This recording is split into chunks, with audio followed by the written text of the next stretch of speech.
Hola, bienvenidos al estudio de las escrituras de Ven, sígueme. Alma, capítulo 39, 42. Cuando alguien a quien amamos comete un error grave, esto puede resultar difícil, ya que no vamos a saber cómo vamos a reaccionar, porque ha cometido un error muy grave. En parte, esto es lo que vamos a ver en los capítulos del 39 al 42. Ya que estos capítulos son tan valiosos, vamos a ver cómo es que Alma maneja esta situación, siendo Alma un discípulo de Cristo, siendo padre de Coriantón, sabiendo que en el pasado aún tuvo sus propios pecados y tuvo que arrepentirse. Coriantón, uno de sus hijos de Alma, había cometido un pecado sexual. Y Alma, como siempre lo hacía, confiaba en el poder de la doctrina verdadera para alentarlo y ayudarlo a que su hijo abandonara el pecado y así pueda arrepentirse. En el capítulo 39 al 42 vamos a notar y observar la valentía que tuvo Alma para condenar el pecado y también su ternura como padre y la forma como es que él con mucho amor exhorta a su hijo Coriantón. Finalmente en estos capítulos vamos a percibir la confianza que tenía Alma en que el Salvador vendría y declararía la salvación a los que se arrepintieran, pero tendrían que hacerlo de corazón. Entonces en Alma 39:15 dice, vendrá a quitar pecados y para declarar las gratas nuevas de la salvación a los que se arrepientan. El hecho es de que Coriantón al final regresó a predicar el Evangelio con sus hermanos. Claro, eso tuvo que suceder después de arrepentirse. El arrepentimiento, hermanos, nos brinda esperanza en el perdón y la redención cuando estamos preocupados por nuestros propios pecados o por lo de algún ser querido. Ahora que estamos centrados en el contexto, vamos a analizar algunos principios que nos ayudarán a entender y acercarnos al Señor. En el capítulo 39, del versículo 1, vamos a ver en este capítulo que Alma va a instar a Coriantón a aprender del buen ejemplo de sus hermanos y le advierte que no fuera un ejemplo negativo para los demás. Entonces, él dice en el versículo 1, en un párrafo, ¿no te han dado un buen ejemplo? En la clase pasada les pregunté quiénes son los hijos de Alma. Ahora, al final de esta clase, vamos a responder esta pregunta. Continuando, para inculcar en su hijo Coriantón la gravedad del pecado sexual, vamos a analizar y determinar cuáles fueron los errores que cometió Coriantón y que le llevaron a cometer un pecado sexual. Del versículo 1 del capítulo 39 nos dice, ¿no te han dado un buen ejemplo? Entonces Coriantón no siguió el ejemplo de sus hermanos, de Élama, de Shiblón, quienes sí estaban fieles en la iglesia y seguían predicando el Evangelio. En el versículo 2 encontramos que Coriantón no hizo caso de las palabras de su padre, y también él se jacta de su fuerza y su sabiduría. En el versículo 3 del mismo capítulo vemos que luego de que Coriantón no sigue el ejemplo de sus hermanos, no hace caso a su padre, abandona el ministerio dejando atrás un lugar seguro. ¿Y a dónde se fue? A Sirón, un lugar de tentación. Y en el versículo 4 dice que él siguió a otros que pecaron. Entonces, estos errores le llevó a Coriantón a cometer un pecado sexual. Y si se dan cuenta, de manera gradual. No siguió el ejemplo de sus hermanos, no escuchó a su padre, se jactó de su fuerza y al final abandonó su ministerio, ¿no? y siguió a otros para seguir pecando. Entonces, hermanos, hay que cuidarnos si estamos cometiendo algún error, por más significante que sea. Por ejemplo, cuando las personas se jactan con frecuencia, sobreestiman su propia fuerza, incluso su capacidad de resistir la tentación. Entonces, Alma, para inculcar en su hijo la gravedad que había cometido, en el versículo 5 dice, Estas cosas son una abominación a los ojos del Señor. Hermanos, ¿por qué es la castidad importante para el Señor? El Elder Holland nos da la siguiente explicación. Está claro que entre las preocupaciones más grandes que él tiene acerca de la vida terrenal están la forma en que una persona llega al mundo y la forma en que sale de este. Él ha puesto límites muy estrictos al respecto. La intimidad está reservada para los matrimonios, ya que es el símbolo supremo de la unión absoluta, una totalidad y una unión ordenada y definida por Dios. Desde el principio se tuvo el propósito de que el matrimonio significara la completa unión de un hombre y una mujer. Esa unión es tan completa que nosotros utilizamos la palabra sellar para expresar su promesa eterna. El Elder Holland fue claro y directo. Por lo tanto, me quiero dirigir a los hermanos solteros. Hermanos, no tengan ninguna clase de relaciones sexuales antes del matrimonio. Es posible que Satanás te haga pensar que la intimidad sexual antes del matrimonio es aceptable cuando dos personas están enamoradas. Eso no es cierto. A la vista de Dios, los pecados sexuales son sumamente serios, ya que van a profanar el poder que Dios les ha dado para crear vidas. Antes del matrimonio, no hagan nada para despertar las poderosas emociones que únicamente se deben expresar en el matrimonio. Deben esperar hasta que puedan brindar todo, y eso no lo puedan hacer sino hasta que estén legalmente casados y sellados en el Santo Templo. Ahora me quiero dirigir a los casados. Seamos bondadosos y respetuosos del uno al otro. Cuando surjan problemas, tratémoslos con calma y resolvamos estas diferencias. Y estas diferencias, hermanos, hay que resolverlo cuanto antes. Y sean honestos uno del otro. Que nuestro Padre Celestial les bendiga abundantemente en todo vuestro esfuerzo que hacen para obedecer la ley de castidad. Y nos dé la felicidad en esta vida y en la eternidad por obedecerlo. En Alma 39:9 dice: Hijo mío, Hijo mío, quisiera que te arrepintieses y abandonases tus pecados, y no te dejases llevar más por las concupiscencias de tus ojos, sino que te refrenaras de todas estas cosas. Porque a menos que hagas esto, de ningún modo podrás heredar el reino de Dios. Oh, recuerda, y comprométete, y abstente de estas cosas. quisiera que meditemos en las siguientes frases del versículo 9. Quisiera que te arrepintieses. Esta es la razón por la cual los líderes y nuestros padres nos invitan al arrepentimiento, así como Alma invitó a su hijo a arrepentirse. El elder Todd Christopherson, del Quórum de los 12, dijo: La invitación al arrepentimiento es una expresión de amor.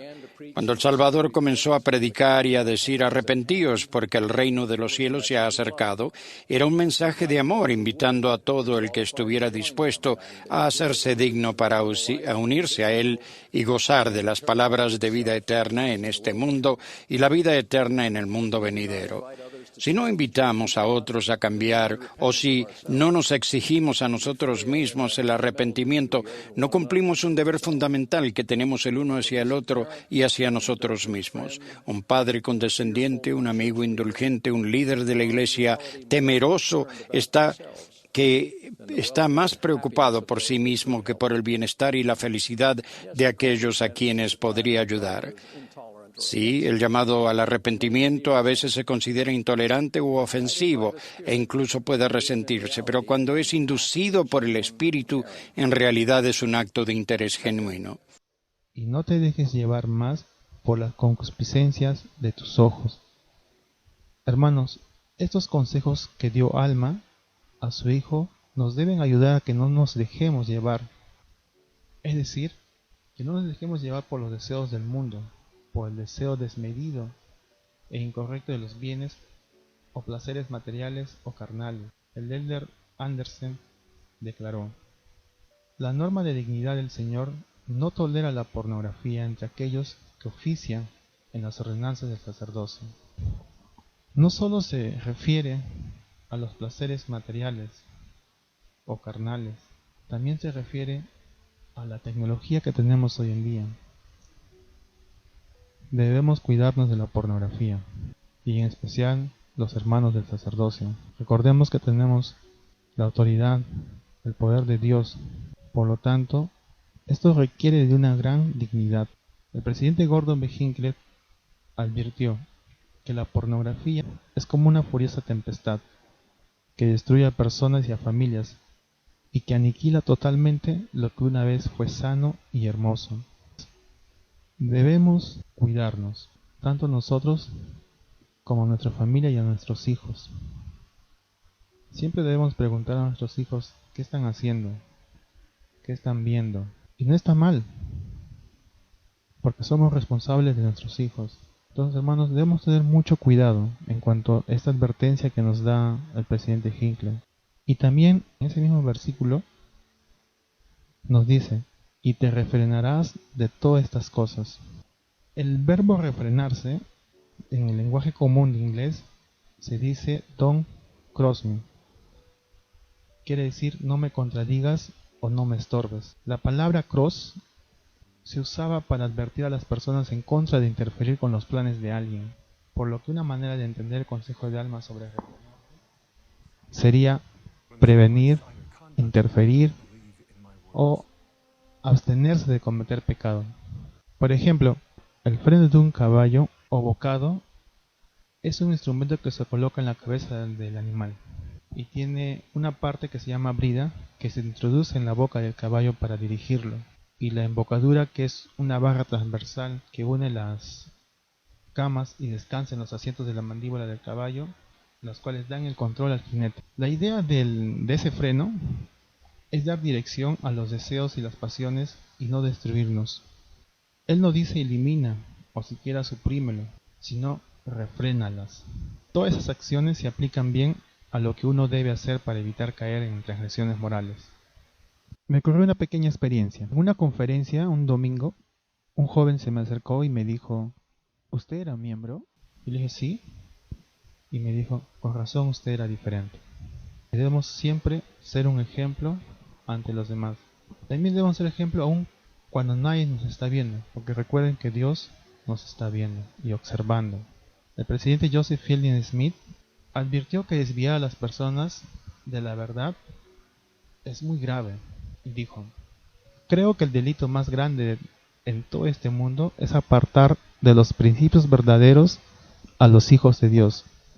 Hoy en día vemos en el mundo filosofía de distintas clases, tendentes a destruir la fe en Dios y en los principios del Evangelio. ¿Qué cosa tan terrible es esa? El Señor dice que si trabajamos todos nuestros días y salvamos aunque fuere una sola alma, grande será nuestro gozo con ella. Por otra parte, cuán grande será nuestro pesar y nuestra condenación si mediante nuestros actos llegamos a desviar de la verdad a un alma. A quien ciega un alma, a quien esparce un error, a quien destruye la verdad divina mediante sus enseñanzas, cuán grande será su condenación y su castigo en la eternidad. La destrucción de un alma es la destrucción de los más grandes que han sido creados. Debemos ser una luz para el mundo. En Alma 39, del versículo 12 al 13 y del versículo 15, nos enseñan que debemos volvernos al Señor y reconocer nuestras faltas.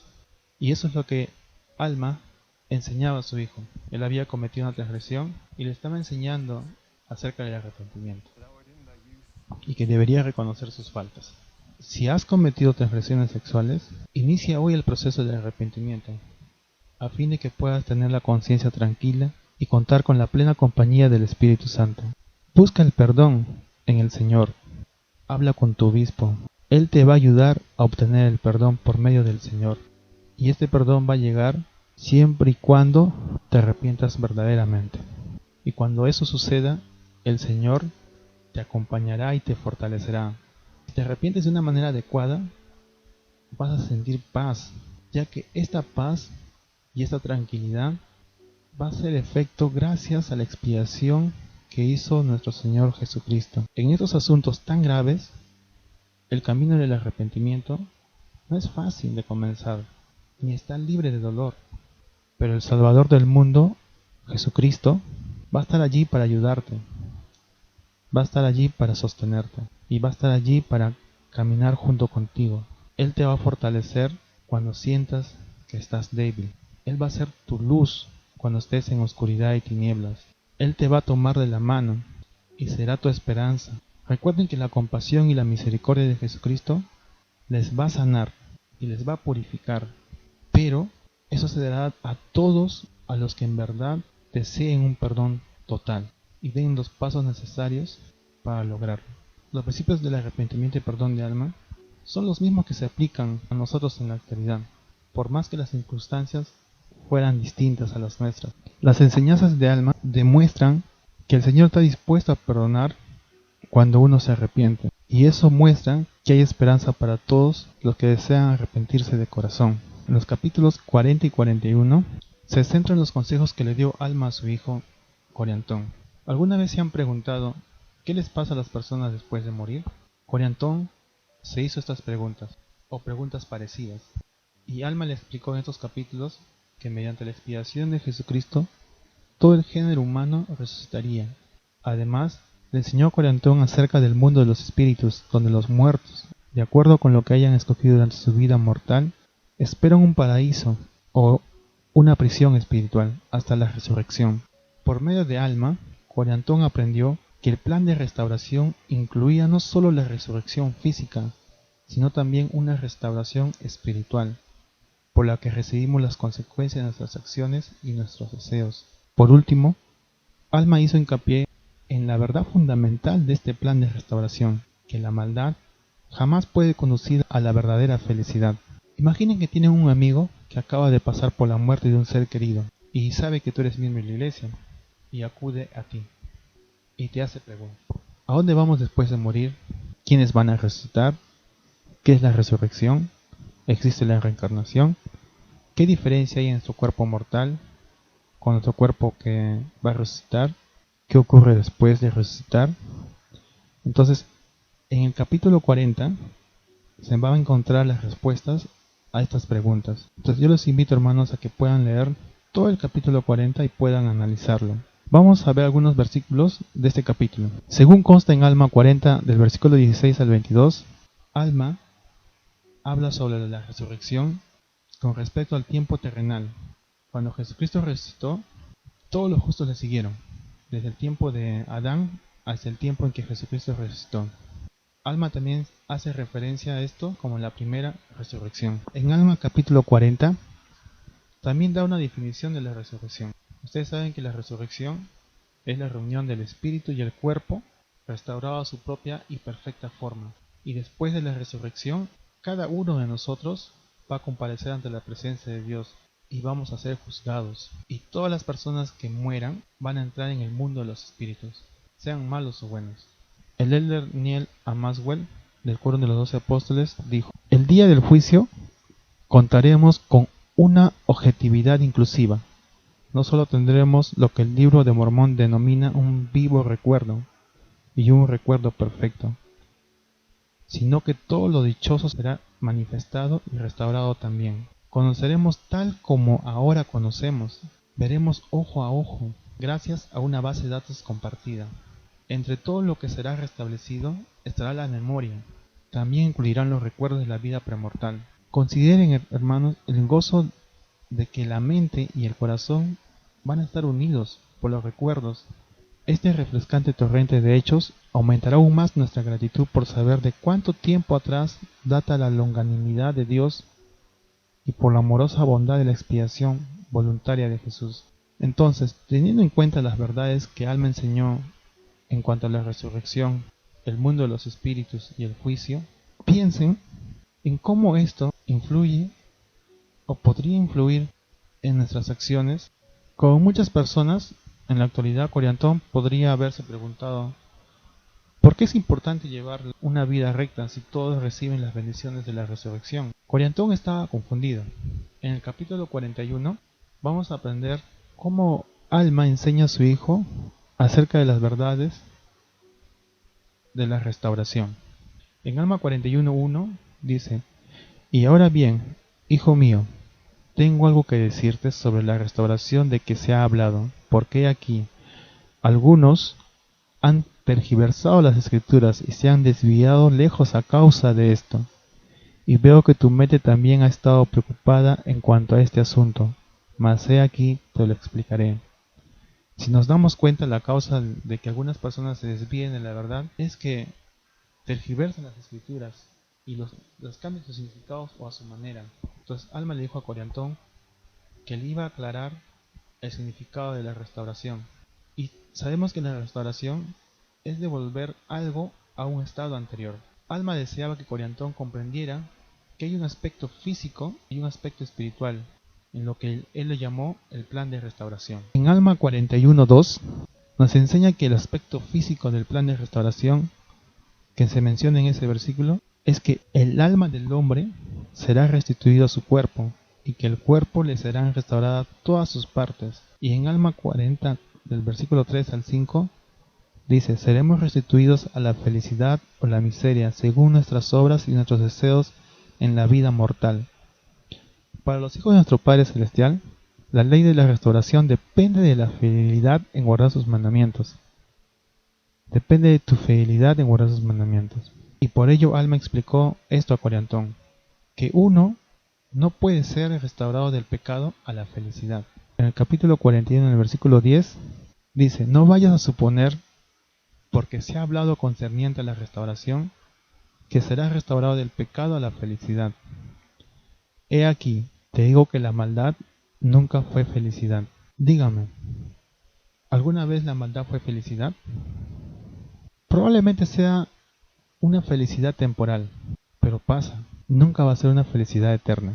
Se parece a la ley de la cosecha. Lo que sembremos, eso vamos a cegar. Es como un boomerang, tiene una curvatura, y esto, debido a su forma, cuando uno lo lanza de una manera correcta, esto va a regresar a la persona que lo lanzó. Y esto lo dice en las escrituras. En Alma capítulo 41, el 14 al 15 dice: por tanto, hijo mío, procura ser misericordioso con tus hermanos, trata con justicia, juzga con rectitud, y haz lo bueno sin cesar. Y si haces todas estas cosas, entonces recibirás tu galardón. Sí, la misericordia te será restablecida de nuevo, la justicia te será restaurada otra vez, se te restituirá un juicio justo nuevamente, y se te recompensará de nuevo con lo bueno, porque lo que de ti salga volverá otra vez a ti, y te será restituido. Por tanto, la palabra restauración condena al pecador más plenamente, y en nada lo justifica. De esta misma forma simboliza las verdades que se enseñan en este versículo 15. Dice: por lo que de ti salga. Piensa en alguna ocasión en lo que de ti haya salido algo bueno. Por ejemplo, bondad, amabilidad, o que hayas ayudado a alguien que necesitaba, o cuando alguien estaba triste, ayudaste en su tristeza. Piensa en alguna ocasión en que tú hayas hecho esto, y luego piensa si has recibido lo mismo. Entonces yo lo quiero poner una meta esta semana, de hacer una actitud o una acción buena, y vean si esto luego, en el tiempo del Señor, claro, porque Él es quien determina cuándo ustedes lo van a necesitar, porque el Señor sabe cuándo ustedes lo van a recibir de la misma forma. Y si alguien ya tiene un testimonio de ello, déjame un comentario de su testimonio, porque sé que esto nos va a fortalecer. El presidente Harold B. Lee, el 11º presidente de la Iglesia, dijo: no hay verdad que se enseñe con mayor claridad en el Evangelio que la de que nuestra condición en la vida venidera depende del tipo de vida que llevemos aquí. Más claro no puede ser. Si nosotros queremos estar al lado de nuestro Padre Celestial, ya sabemos qué tenemos que hacer: orar, leer las Escrituras, ir a la iglesia, obedecer la ley de castidad, guardar sus mandamientos, perseverar hasta el fin. Al igual que Coriantón, muchas personas ahora están confundidas acerca de la naturaleza eterna de las leyes de Dios, y algunos creen que no hay leyes morales. Otros imaginan que Dios tolera la maldad o la conducta, ya que Dios tiene un amor infinito y eterno. La verdad, sin embargo, es que el amor de Dios por sí solo no puede eliminar las consecuencias eternas del pecado. Solo la fe, el arrepentimiento y la obediencia a los mandamientos de Dios van a activar el poder purificador y redentor de la expiación infinita que hizo Cristo. Yo sé, hermanos, que esto es verdad.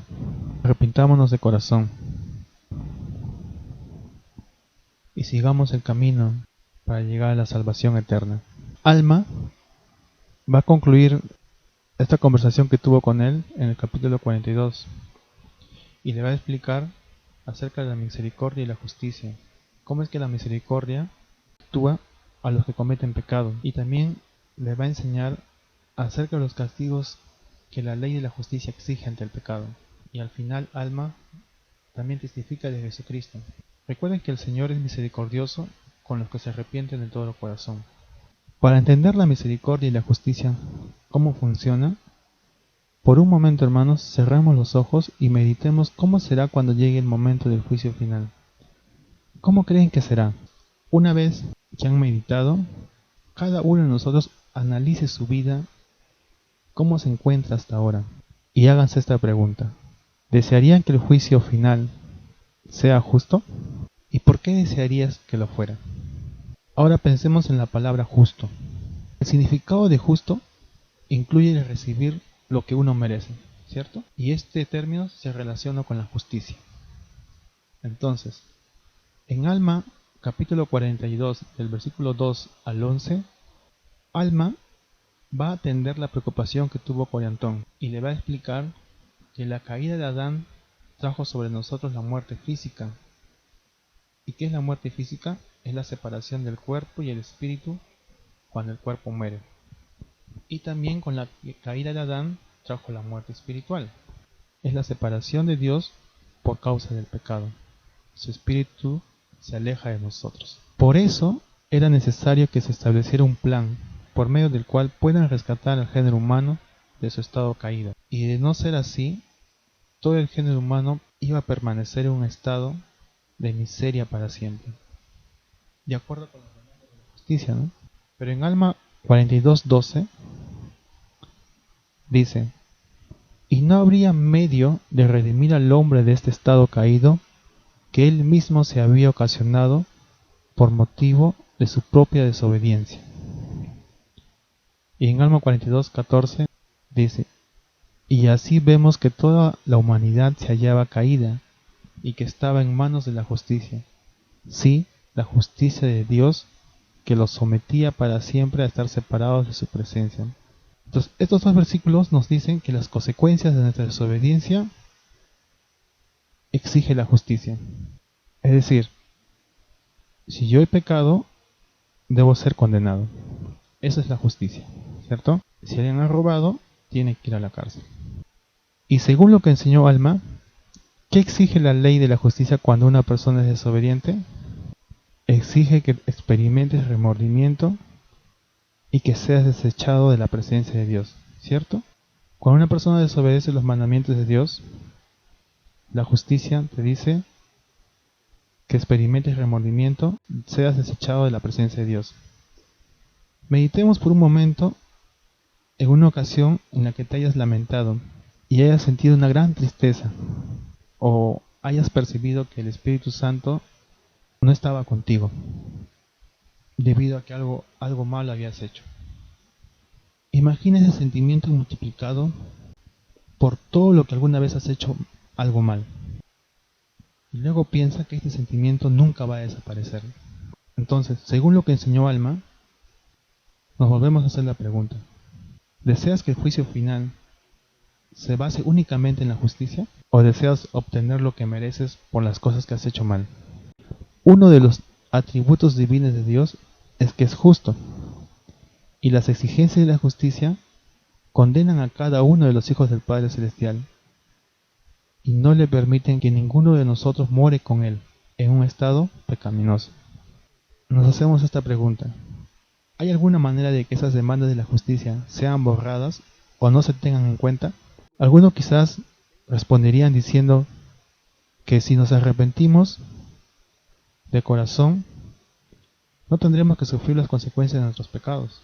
Aunque a fin de cuentas la respuesta sea correcta, es importante entender que borrar o perdonar las consecuencias sería injusto, ¿cierto? Ya que no se cumpliría con las demandas de la justicia. Entonces, Alma enseñó que no es posible descartar la sanción y no satisfacer la demanda de la justicia. Entonces, ¿qué sucedería si Dios simplemente elimina las consecuencias del pecado y no satisfaciera la justicia? ¿Sería un Dios justo? Para entender esto vamos a leer Alma capítulo 42, versículo 15. Ahora bien, no se podría realizar el plan de la misericordia salvo que se efectuase una expiación. Por tanto, Dios mismo expía los pecados del mundo para realizar el plan de la misericordia, para apaciguar las demandas de la justicia, para que Dios sea un Dios perfecto, justo y misericordioso también. Entonces, este versículo nos enseña que la expiación de Jesucristo va a satisfacer la demanda de la justicia. De esta manera se va a extender la misericordia a todas las personas que se arrepientan de corazón. Ahora meditemos. ¿Qué significa para ti, para mí, saber que el Salvador estuvo dispuesto a sufrir los castigos de la justicia a fin de que pudiéramos recibir su misericordia? En Alma 42, del versículo 22 al 24 dice: Mas se ha dado una ley, y se ha fijado un castigo, y se ha concedido un arrepentimiento, el cual la misericordia reclama.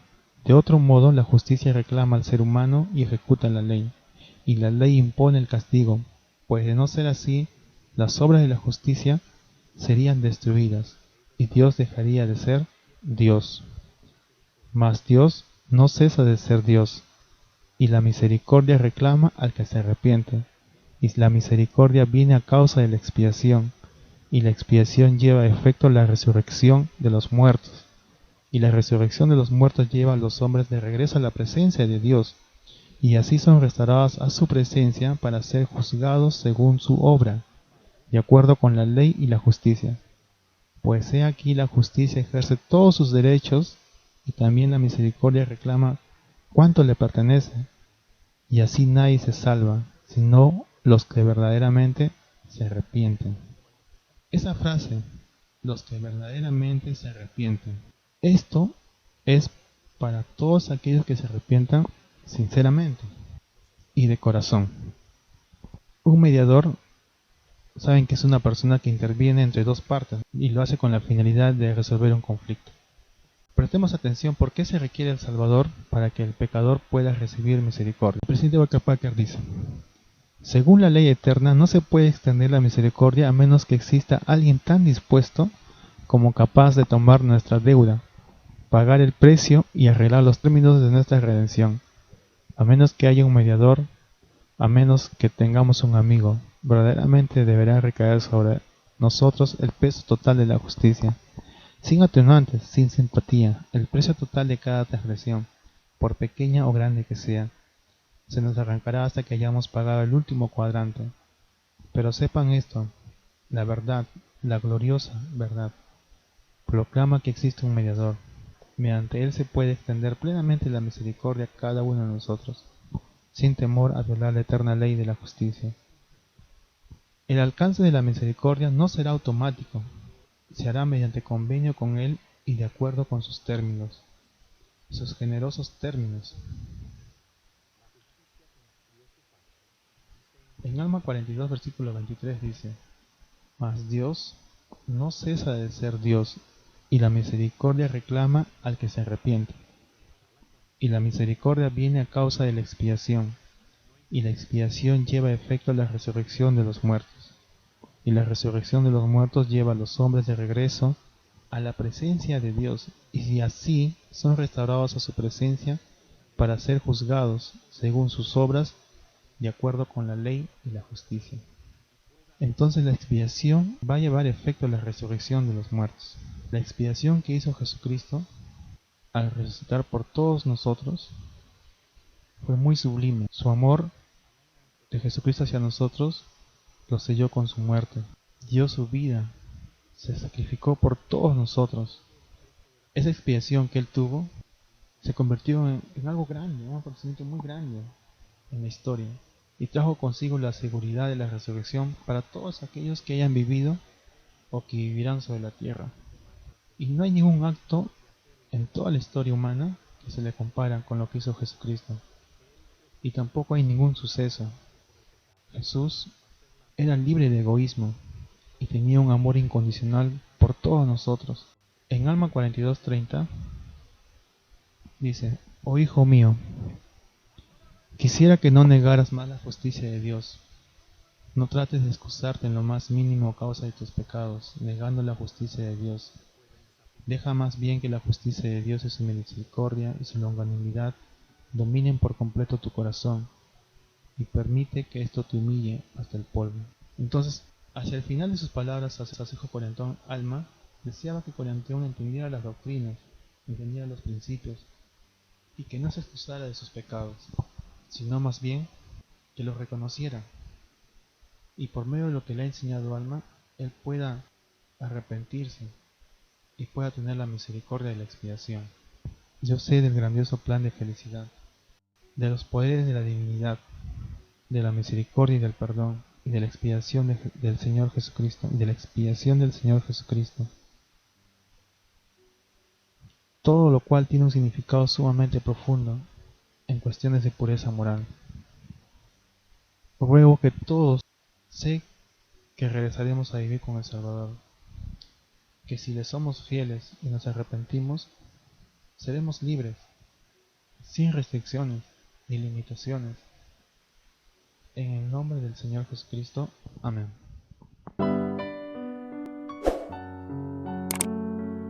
Suscríbete y activa la campanita. Hasta la próxima.